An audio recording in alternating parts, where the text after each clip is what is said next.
Hi friends, இப்போ Pandya stores பார்க்க போகிறோம். பாண்டிய ஸ்டோர்ஸில் தங்கமயில் மூக்குரியுது. எதுக்குமா மூக்குரியுத, எதுக்குமா அழுகுறேன்னு சொல்லிட்டு அவங்க அம்மா கேட்க, அம்மா நீ சொன்னதை நான் ஃபாலோ பண்ணேன், என் புருஷன் என்ன விட்டுட்டு தூங்கிட்டாமா அப்படின்னு சொல்கிறாங்க. தேவையா இதுக்கு உள்ள வாழ்க்கையை காப்பாற்றிக்கிறதே எவ்வளோ நல்லது. உன் புருஷன் விட்டு கொடுத்து பார்த்தா இறங்கி வருவார்னு பார்த்தா இல்லைம்மா, நீ கொஞ்சம் விட்டு கொடுத்து போன்னு சொல்கிறாங்க. ஃப்ரீ அட்வைஸ்ன்னு சொல்கிற பேரில் ஏம்மா இப்படி வெறுப்பேத்துறேன், நீ சொல்கிறத கேட்டாலும் என் வாழ்க்கை அதோ கதி தானாட்டுக்குன்னு இப்போயாவது புத்தி வருதா? அப்பயும் தெரிந்த மாட்டேங்குது இந்த பொண்ணு.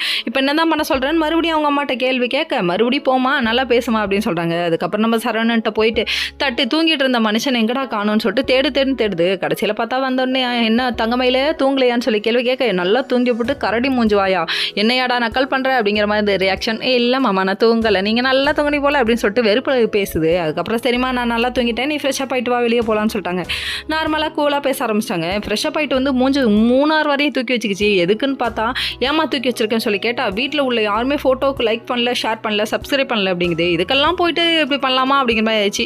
சரி விடுங்க, நல்லா இருக்குன்னு ஒரு கமெண்ட் கொடுத்துருவோம் அப்படின்னு சொல்லியாச்சு. அதுக்கப்புறம் பார்த்தா வீட்டில் உள்ள எல்லாருக்கும் வீடியோ கால் பண்ணுறேன்னு பண்ணி கதற ஊழுது எல்லாத்தையும். அது மட்டும் இல்லைங்க, நம்ம கோமதி அம்மாவே தங்கமயில் இல்லைன்னு ஃபீல் பண்ணாங்க. அந்த லெவலுக்கு கொண்டு வந்து விட்டுருச்சு.